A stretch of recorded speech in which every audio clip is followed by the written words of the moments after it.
dar seguimento aqui com esta videoaula na segunda parte da história da Revolução Francesa, da história moderna, certo? Então, só fazendo uma rápida revisão, nós vimos que a Revolução Francesa ela é proveniente de todo um processo de crise e todo um processo de crise social, um processo de crise política e econômica. Nós vimos na primeira parte que ocorre toda uma reunião em que nessa reunião por dissidências, ou melhor dizendo, por falta de acordos com relação ao voto, a França vai se revoltar contra o poder estabelecido, o poder absolutista dos reis e de toda aquela sociedade privilegiada, da nobreza.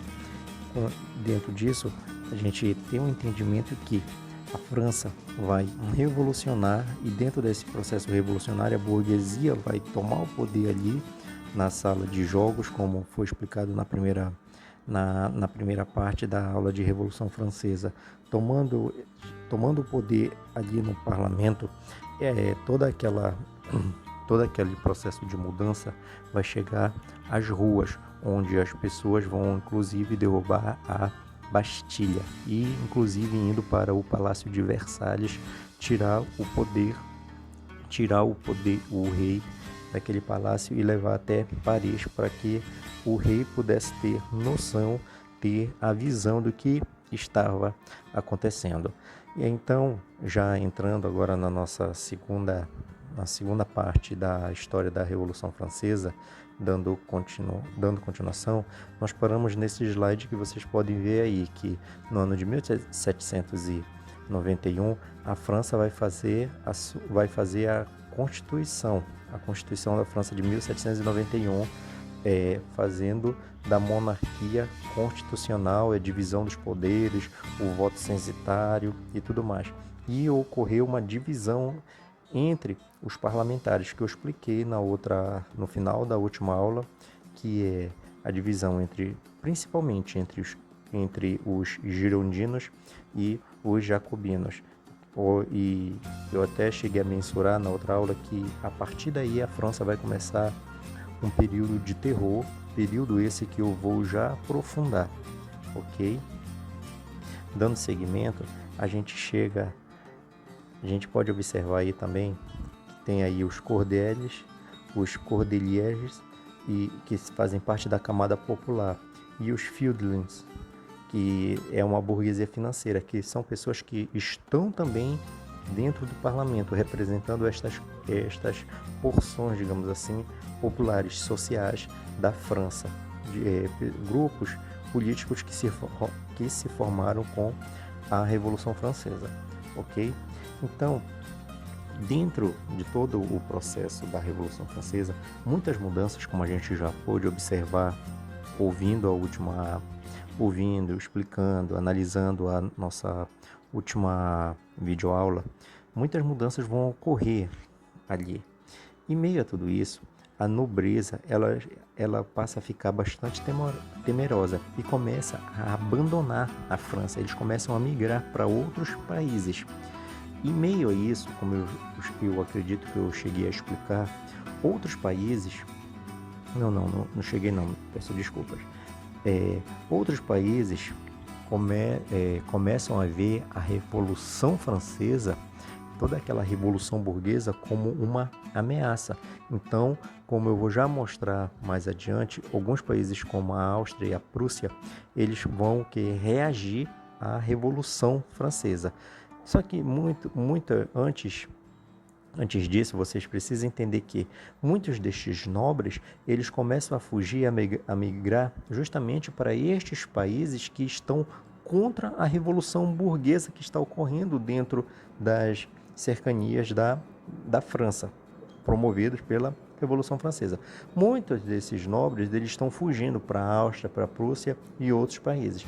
Inclusive, o rei, ele vai tentar fugir. Essa tentativa de fuga do rei vai ser um atentado contra um grupo político que estava ali dentro do parlamento. Este grupo político, eles defendiam a manutenção do poder do rei, são chamados monarquistas. conservadores monarquistas, que eles querem conservar o poder monarca, o poder absolutista do rei.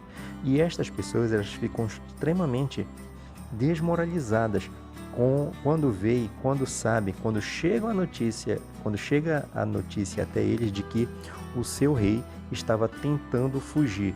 E quando ele já estava próximo de uma das fronteiras, ele foi reconhecido por um popular e denunciado.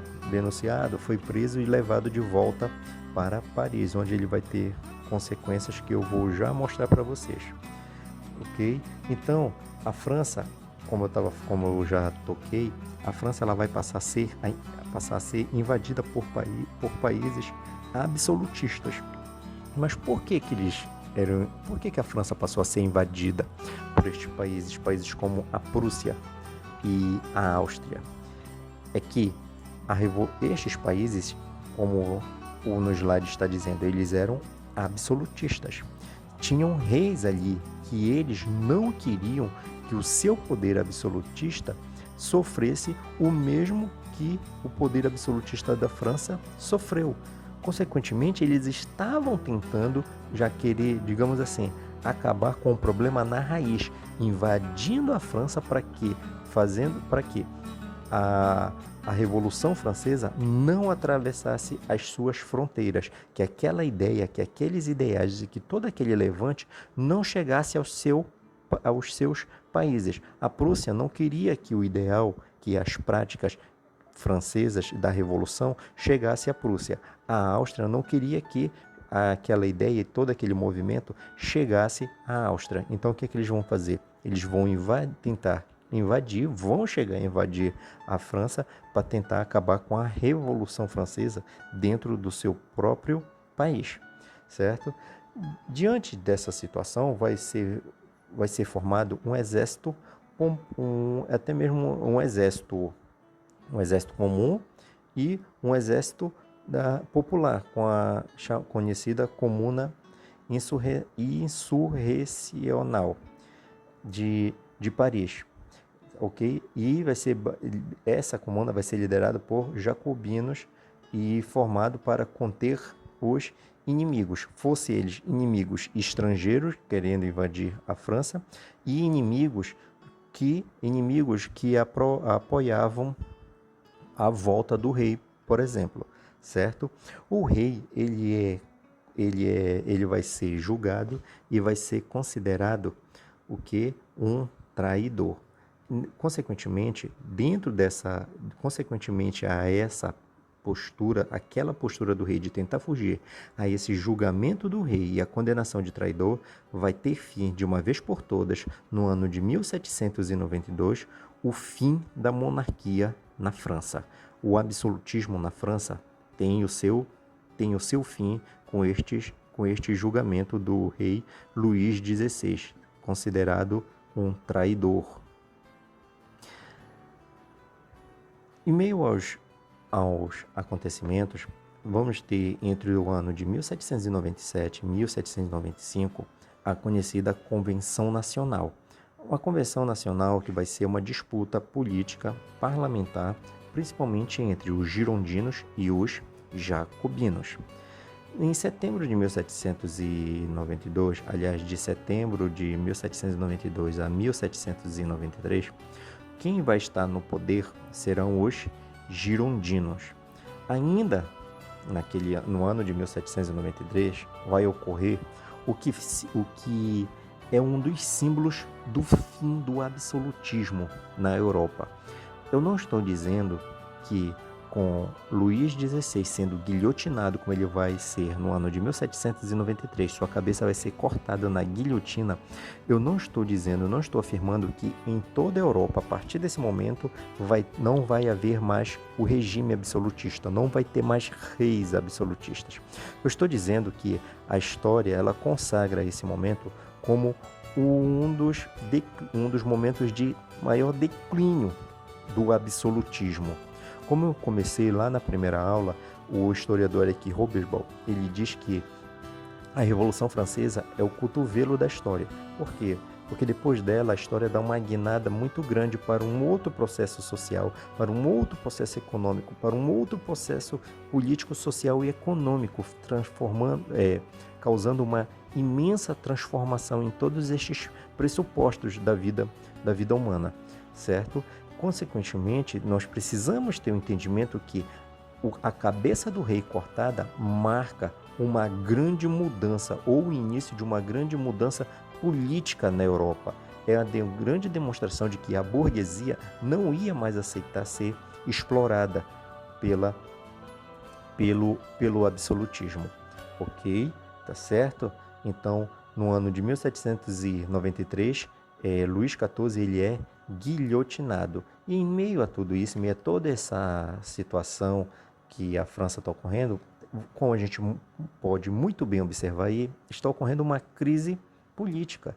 E em meio a essa crise política também está ainda a crise econômica. E é quando, já no ano de 1793, ainda no ano de 1793, entra no poder os jacobinos. É aí que vai começar, dentro desse período, dentro de 1793 a 1794, que vai ficar conhecido o período do terror, o período de pura radicalização, um período de bastante, como é que eu posso dizer para vocês, bastante intolerância pelos jacobinos, liderado por este homem aí, chamado Robespierre ou Robespierre, como alguns pronunciam. O nome dele no todo é Maximilien Robespierre. Ok? Apesar de o governo jacobino ter se caracterizado por muitas matanças, centenas de pessoas eram guilhotinadas por dia na França. Centenas de pessoas eram guilhotinadas. Foi um período muito horrível mesmo, um período de terror mesmo, como já foi mensurado aqui. Além disso, ainda no ano de 1793, tem a Constituição naquele ano. Naquela Constituição vai ocorrer algumas mudanças, como o decreto do sufrágio universal. Mas, Elton, o que é sufrágio? Sufrágio, meninos, meninas, é o voto. O voto para que as pessoas escolham os seus representantes. A escravidão nas colônias, como já foi mensurado no vídeo anterior, não havia acabado, não foi terminado, não teve seu fim com a Revolução Francesa. Porém, quando os jacobinos estão no poder, eles põem fim à escravidão na colônia. Ainda vão promover o Comitê de Salvação Pública e a Administração e Defesa Externa. Ou seja, eles vão trabalhar e lutar contra os invasores, os quais eu já mensurei aqui para vocês. Eu vou ter nisso aí o Comitê de Salvação Nacional de Segurança Pública, que são pessoas que vão trabalhar para fiscalizar, observar quem atenta contra a Revolução, contra o governo jacobino, certo? E as pessoas que atentarem, os inimigos da Revolução, como eles chamavam, vão ser o quê? Guilhotinadas. Vai ser estabelecido também a lei do preço máximo, que é um estabelecimento de um preço para que as pessoas, principalmente as camadas pobres, pudessem ter acesso aos produtos comercializados. Além disso, a gente ainda vai ter o ensino público e, além de público, o ensino gratuito. Além de todos estes pontos que vão ser caracterizados na Constituição no ano de 1793, vai ocorrer também algo que é caracterizado como uma revolução social e religiosa. Por quê? Tudo bem que já é decretado que o Estado é laico, a Igreja não vai mais ter influência no Estado, como tinha no Estado absolutista.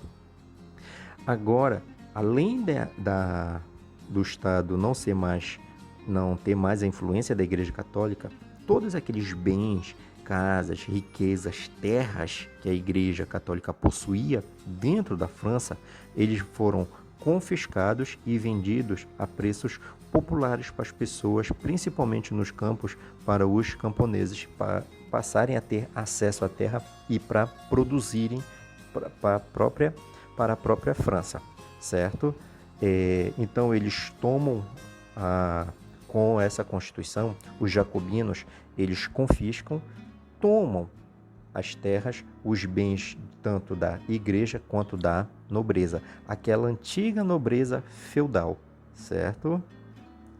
E ainda seguindo aí, vamos ter aí o fim, como eu falei para vocês, em meio a todas aquelas transformações com a Constituição jacobina, vai ocorrer aí o fim da supremacia católica. Vai ter também, isso aqui, gente, nesse ponto aí que você vê aí, o assassinato de Marat, ele era um jornalista, ele era um iluminista, que inclusive na aula de iluminismo, antes de todas essas videoaulas, antes da pandemia, quando nós ainda estávamos em sala de aula, na aula de iluminismo, eu cheguei a tratar de Marat para vocês, que ele era um grande intelectual, jornalista, que difundia muito as ideias iluministas pela França, certo? Ele era um grande entusiasta da Revolução, chegou a apoiar também o processo jacobino. Só que tanto ele quanto o Danton, que vocês vão já ver na imagem mais abaixo aí, e ver o nome dele mensurado em uma aversão a Robespierre, eles vão ser guilhotinados também.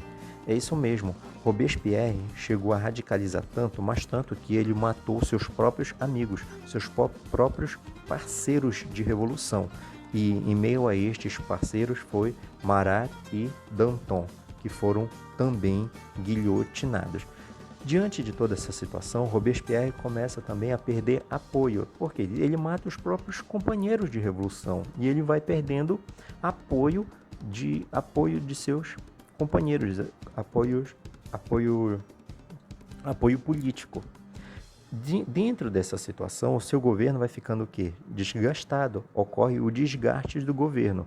Dentro dessa situação, diante dessa situação, o que vai ocorrer? Os girondinos, que é o outro lado do parlamento, vai se fortalecer e vai dar um golpe, o chamado golpe do 9 Thermidor.